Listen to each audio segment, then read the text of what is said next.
everyone, it's me Deepak Srivastava, lecturer of accountancy.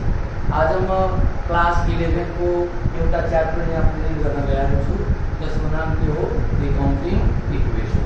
Accounting equation जुन हाम्रो class 11 को first numerical chapter रहेको छ र यो च्याप्टर क्लास 11 मा मात्रै नभएर हाम्रो प्रिभियस फर्स्ट इयर को न्यू कोर्स को अकॉर्डिंग जुन फाइनेंशियल एकाउन्टिङ छ त्यसको पनि फर्स्ट च्याप्टर जुन एकाउन्टिङ प्रोसेस छ त्यसको पनि फर्स्ट न्यूमेरिकल टपिक भनेको यही हाम्रो के एकाउन्टिङ इक्वेसन। त हामी यो एकाउन्टिङ इक्वेसन क्लास 11 को साथ साथ प्रिभियस फर्स्ट इयर को पनि हामी यसमा सँगै डिस्कस गर्ने छौं है।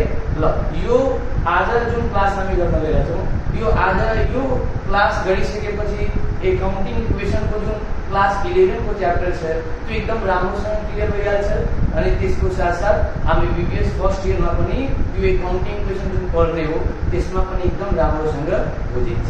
ल त हामी स्टार्ट गरौँ एकाउन्टिङ इक्वेसन।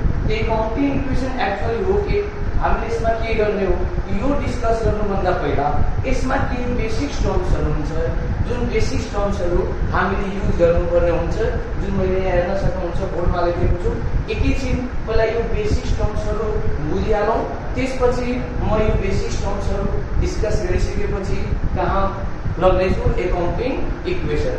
त सबभन्दा पहिलो बेसिक टर्म्स रहेको छ जुन हामीले यो एकाउन्टिङ इक्वेसनमा युज गर्ने हो जसको नाम के रहेको छ क्यापिटल, जसले हामी नेपालीमा भन्न सक्छौं के त पुँजी।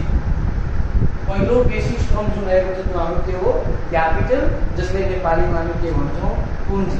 एक्चुअली यो क्यापिटल के हो यो सबले थाहा भएको कुरा हो, त्यही पनि सिम्पली म एक लाइनमा बताइदिउँ कि एक्चुअली यो क्यापिटल के हो। त कुनै पनि बिजनेसम्यानले कुनै पनि बिजनेसको प्रोप्राइटर मालिकले आफ्नो बिजनेस चलाउनको लागि बिजनेस रन गर्नको लागि बिजनेसमा जे जति लगानी गरेको हुन्छ इन्भेस्टमेन्ट गरेको हुन्छ त्यसलाई नै हामी के भन्छौं क्यापिटल।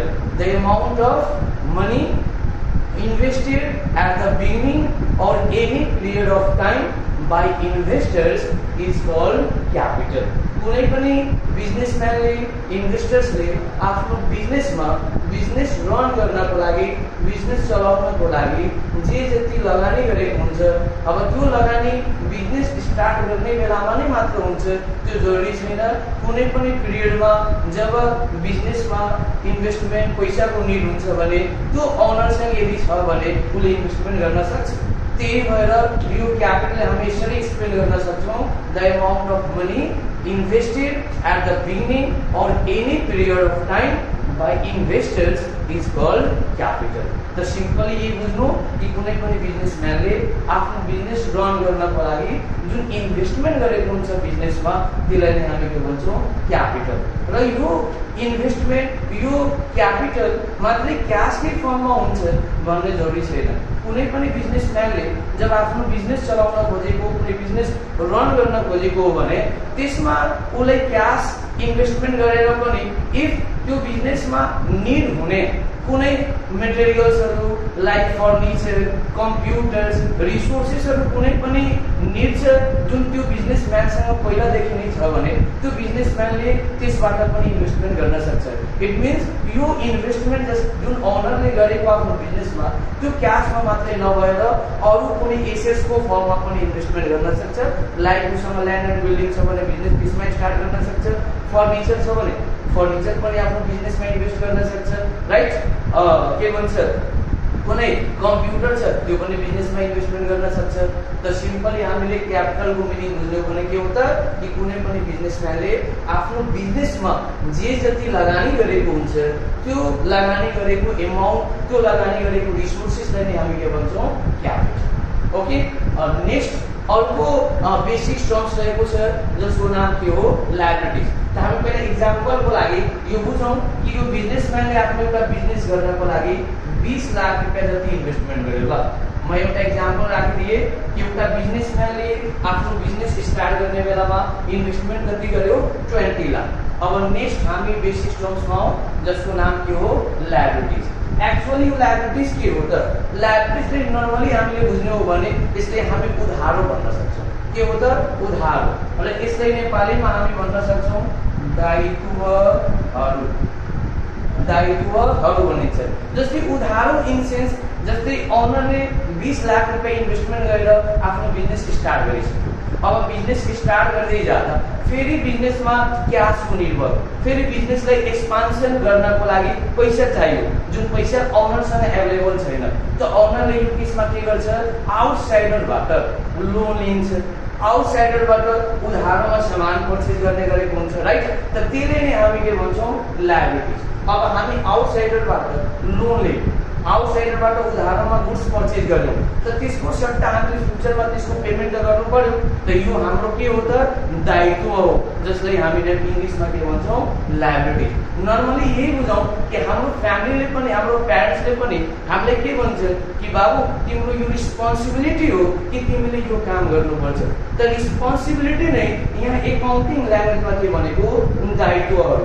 हाम्रो यहाँ अब रिस्पोन्सिबिलिटी यो भन्छ कि हामी जुन आउटसाइडरसँग लोन लिएको, जुन आउटसाइडरसँग उधारोमा गुड्स पर्चेज गरेको, उसको पेमेन्ट हामीले फ्युचरमा गर्नुपर्छ।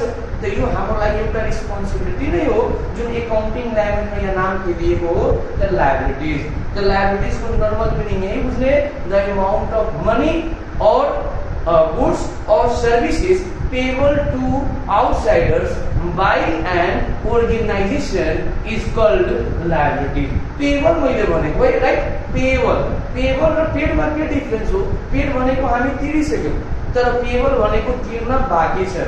इट मिन्स कुनै पनि आउटसाइडरलाई अर्गनाइजेसनले यदि क्याश कुनै किसिमको एमाउन्ट तिर्न बाँकी रह्यो वा गुड्स तिर्न बाँकी रह्यो, गुड्स दिन प्रोभाइड गर्न बाँकी रह्यो, हामी कुनै पार्टीसँग एडभान्समा पैसा ल्याउँ कि अर्को मन्थमा हामी तपाईँले यो गुड्स डेलिभर गरिदिन्छौँ, त त्यो गुड्स प्रोभाइड गर्न बाँकी रह्यो, कुनै स्टाफ हाम्रो लागि सर्भिस प्रोभाइड गर्यो तर त्यसको स्यालेरी, त्यसको रिम्युनरेसन हामीले तिर्न सकेनौँ, इट मिन्स अर्को महिनामा उसलाई रिम्युनरेसन तिर्नु पर्यो। त त्यो सब भनेको हाम्रो लागि के हो, लायबिलिटिज हो कि हामीले फ्युचरमा गएर यो सबको पेमेन्ट गर्नुपर्छ। त सिम्पली यही बुझ्ने हो कि लायबिलिटिज के हो त, उधार हो। अर्गनाइजेसनले आउटसाइडरलाई जे जति तिर्न बाँकी हुन्छ जसले हामी के भन्छौँ, लायबिलिटिज। त इक्जाम्पलको लागि मैले क्यापिटलमा के राखेँ कि ओनरले एउटा बिजनेसमा कतिको इन्भेस्टमेन्ट गर्यो, 20 लाख। अब उसले आफ्नो बिजनेसलाई अझै ठुलो गर्नको लागि, बिजनेसको ट्रान्जेक्सनलाई एक्सपान्सन गर्नको लागि मानौ यहाँ लायबिलिटी जुन लोनहरू छ, त्यो बिजनेसम्यानले आउटसाइडरसँग 10 लाख रुपियाँ उधारो लियो।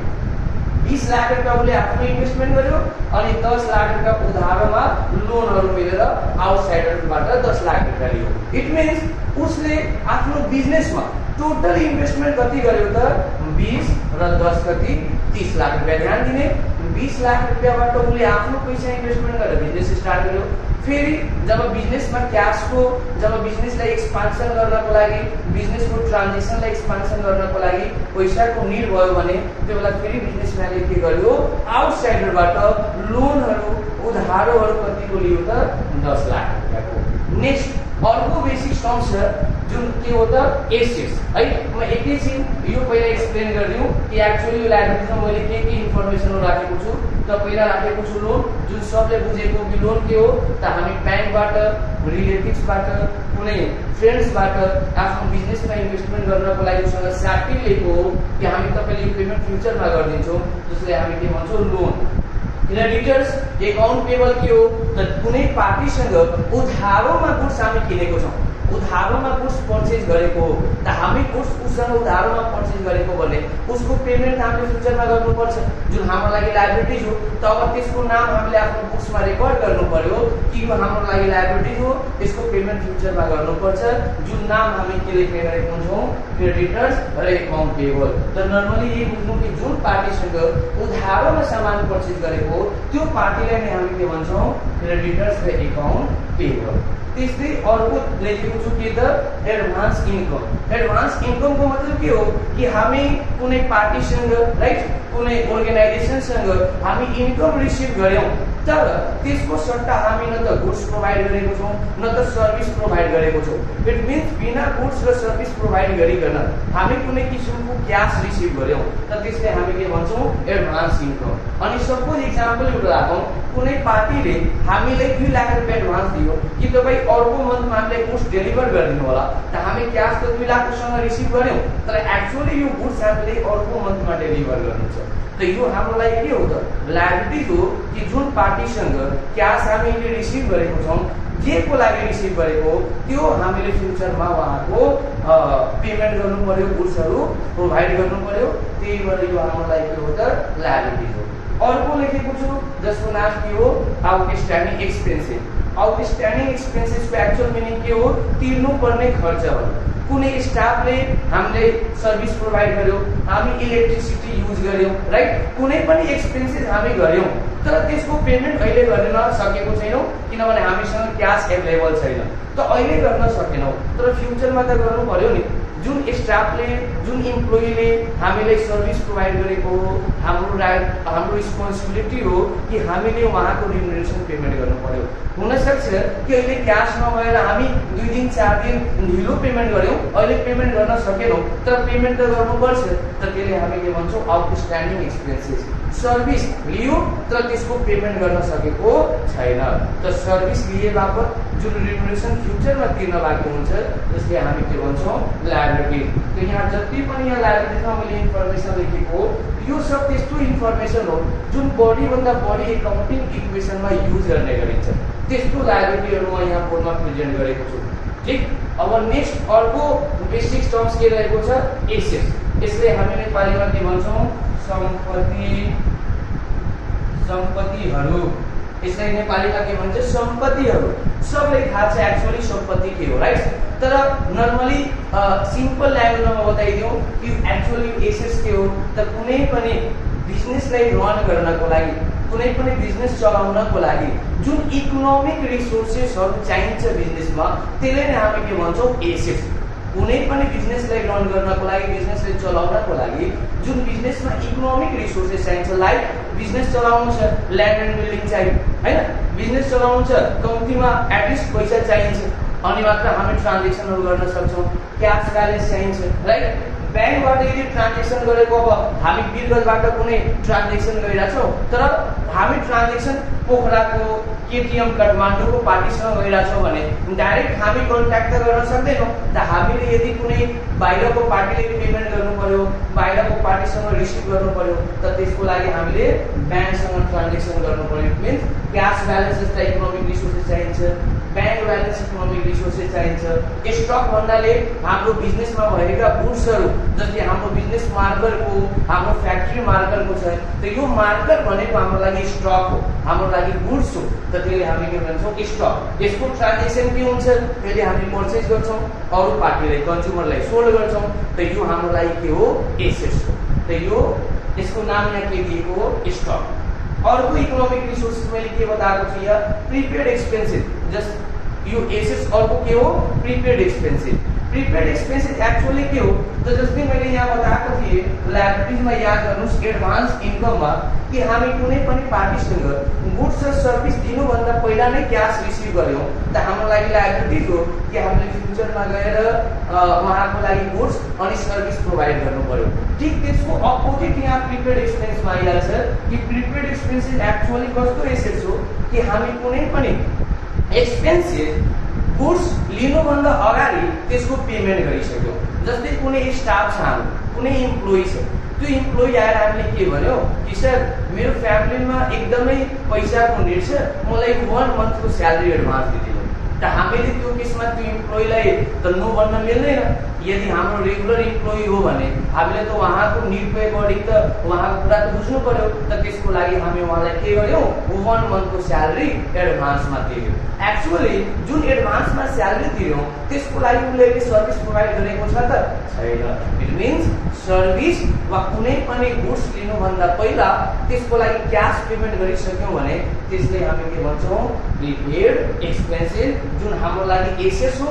एसेट्स किन यसलाई मानिन्छ किनभने जब हामी पैसा तिरेको छौं भने त्यसको सट्टा सर्भिस त लिन्छौं, इफ सर्भिस दिएन भने उसँग पैसा मागिहाल्छ, त्यही भएर हाम्रो लागि के हो एसेट्स हो। त्यस्तै अर्को छ accrued income. Accrued income means income अन बट नट रिसिभ। हामी गुड्स प्रोभाइड गर्यौं, हामी सर्भिस प्रोभाइड गर्यौं तर त्यसको सट्टा क्यास रिसिभ गरेको छैनौं, ठीक हामी सर्भिस कसैलाई प्रोभाइड गर्यौं कुनै क्लाइन्टलाई हामी सर्भिस प्रोभाइड गर्यौं तर हामी उसँग अहिले इन्कम रिसिभ गर्न पाएको छैनौं त जुन इन्कम रिसिभ गर्न बाँकी छ कमाएको पैसा लिन बाँकी छ त्यसलाई नै हामी के भन्छौं एक्रुड इन्कम लिनुपर्ने आम्दानी इन्कमहरु अर्को के छ डेब्टर्स जस्तै यहाँ मैले लायबिलिटीज को टाइम एउटा क्रेडिटर्स एकाउन्ट पेबल टर्म बताएको थिए कि क्रेडिटर्स भनेको कुन पार्टीलाई भनिन्छ जुन पार्टीसँग हामीले उधारोमा गुड्स पर्चेज गरेको त्यो पार्टीलाई फ्युचरमा पैसा तिर्न बाँकी रहेको हुनाले त्यो पार्टीको नाम हामीले आफ्नो बुक्समा हेराउनु पर्यो जुन पार्टीको नामले हामी के लेख्यौं त क्रेडिटर्स त्यस्तै कुनै पार्टीलाई हामी उधारोमा गुड्स बेच्यौं कुनै पार्टीले हामी उधारोमा गुड्स बेच्यौं र उसँग पैसा फ्युचरमा लिने हो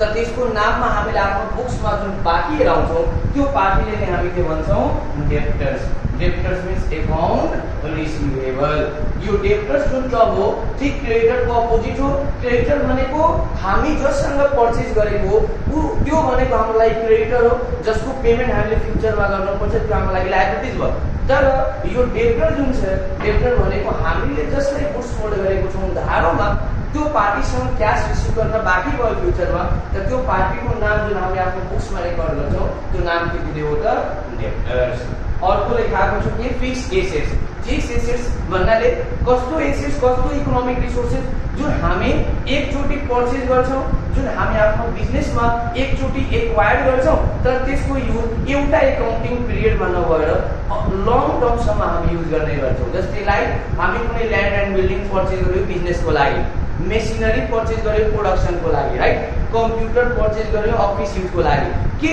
यसको युज हामी एउटा एकाउन्टिङ इयरमा मात्र गर्ने हो त होइन यो लङ टर्मसम्म हामी युज गर्छौं लगभग 5 वर्ष 10 वर्ष 15 वर्षसम्म युज गर्ने इकोनोमिक रिसोर्सेस हो जसले हामी के भन्छौं फिक्स्ड एसेट्स त नर्मली हामीले एसेट्समा के बुझ्यौं त कि जुन बिजनेस अर्गनाइजेसन चलाउनको लागि इकोनोमिक रिसोर्सेसहरुको नीड हुन्छ जुन इकोनोमिक रिसोर्सेसबाट नै त्यो बिजनेस चल्ने हो त्यसलाई नै हामी के भन्छौं सम्पत्तिहरु यानी कि एसेट्स ठीक मैले यहाँ जुन जुन एसेट्सहरुको नाम लेखाएको छु यसमा जुन एकाउन्टिङ इक्वेसन बनाउने बेला हामीलाई बढी भन्दा बढी इन्फर्मेसनहरु चाहिन्छ त्यो कुराहरु मैले यहाँ लेखेको छु अनि त्यसलाई एउटा एउटा गरेर मैले एक्सप्लेन पनि गरिसके आई होप कि सबैले बुझेको पनि होला है त्यसलाई अब हामी एकदम राम्रोसँग बुझ्यौं कि क्यापिटल के हो त बिजनेसम्यानले इन्भेस्टमेन्ट गरेको पैसा लायबिलिटीज के हो आउटसाइडरबाट लिएको लोन लिएको उधारोलाई हामी के भन्छौं लायबिलिटी एसेट्स भने के हो बिजनेसमा रन भएको इकोनोमिक रिसोर्सेसहरु त सपोज मैले के बताएको थिए कि बिजनेसम्यानले 20 लाख रुपैयाँ इन्भेस्टमेन्ट गर्यो राइट 10 लाख रुपैयाँ आउटसाइडरबाट उधारो यानी कि लोनमा लियो त जब यहाँ 20 लाख रुपैयाँ त्यसले आफ्नो क्याश इन्भेस्ट गरेको छ 10 लाख रुपैयाँबाट फेरि उधारोमा लिएर क्याश वा गुड्सहरु ल्यायो त एक्चुअली यो दुवै मिलेर अमाउन्ट कति हुन्छ त 30 लाख यो 30 लाख भनेको बिजनेसको के हुनुपर्छ एसेट्स हुनुपर्छ इट मीन्स यो एकाउन्टिङ इक्वेसन जुन हामी पढिरा छौं त्यो एकाउन्टिङ इक्वेसनले एक्चुअली हामीलाई एसेटको कन्सेप्ट क्लियर गर्नको लागि हामी पढेको हो कि एकाउन्टिङ इक्वेसनले के गर्छ कुनै पनि बिजनेस अर्गनाइजेसनको जुन एसेट्स हुन्छ जुन लायबिलिटीज हुन्छ जुन क्यापिटल हुन्छ यो तीनटैको रिलेसनशिपलाई इक्वेसनमा प्रेजेन्ट गर्छ कि हामी कुनै पनि बिजनेसमा जब ट्रान्ज्याक्सन गर्छौं त्यो ट्रान्ज्याक्सनबाट यो तीनटै टर्म्समा के इफेक्ट पर्न जान्छ त यो तीनटैको रिलेसनशिपलाई जब हामी इक्वेसन बनाउँछौं भने इक्वेसनमा प्रेजेन्ट गर्छौं भने त्यसैले नै भनिन्छ accounting equation accounting equation shows the relationship between assets, liabilities and capital, and accounting equation is also signifies that the assets of every business organizations are always equal to the total of capital and liabilities. कुनै पनि business अर्गनाइजेसनको जुन सम्पत्ति हुन्छ जुन assets हुन्छ त्यो capital र लायबिलिटीको total हुन्छ यानी कि क्यापिटल र लायबिलिटी मिलेर हाम्रो के भन्छ त एसेट्स भन्छ त्यही इक्वेसनलाई हामी भन्छौं एकाउन्टिङ इक्वेसन जुन एकाउन्टिङ इक्वेसनलाई हामीले के शो गर्यो it signifies that the assets of every business organization are always equal to the total of liabilities and capital. ठीक, accounting equation signifies that the assets of every business organization are always equal to the total of liabilities and capital. Liabilities र capital मिलेर जुन हाम्रो total बन्छ त्यसले नै हामी के भन्छौं assets. यदि बिजनेसम्यानले 20 लाख रुपैयाँ लगानी गरेर आफ्नो पैसा 10 लाख रुपैयाँ आउटसाइडरबाट लोन लियो त यो दुवै मिलेर हाम्रो बिजनेसको सम्पत्ति कति बन्छ त टोटल 30 लाख. यसैलाई हामी जब इक्वेसनमा प्रेजेन्ट गर्न सिक्यौं ट्रान्जेक्सन वाइज इफेक्ट हेराउन सिक्यौं कि हाम्रो जुन यो तीनटा बेसिक टर्म्स जुन ट्रान्जेक्सन हाम्रो एलिमेन्ट्स रहेको छ त्यसमा एक्चुअली जब हामी ट्रान्जेक्सनहरु गर्छौं त प्रत्येक ट्रान्जेक्सन एभ्री ट्रान्जेक्सनले यो तीनटैमा के इफेक्ट के चेन्ज ल्याउने गरेको छ त त्यसले हामीले एउटा इक्वेसन बनाएर शो गर्छौं जसलाई के भन्छौं एकाउन्टिङ इक्वेसन. ठीक छ, अब एक्चुअली हामीले यो एकाउन्टिङ इक्वेसन कसरी प्रेजेन्ट गर्ने हो यो सब जुन क्यापिटल लायबिलिटी एसेट्स को इन्फर्मेसन हो राख्यौं यसको के ट्रान्जेक्सनहरु हुन्छ त्यो म एकैछिनमा प्रेजेन्ट गर्छु है त.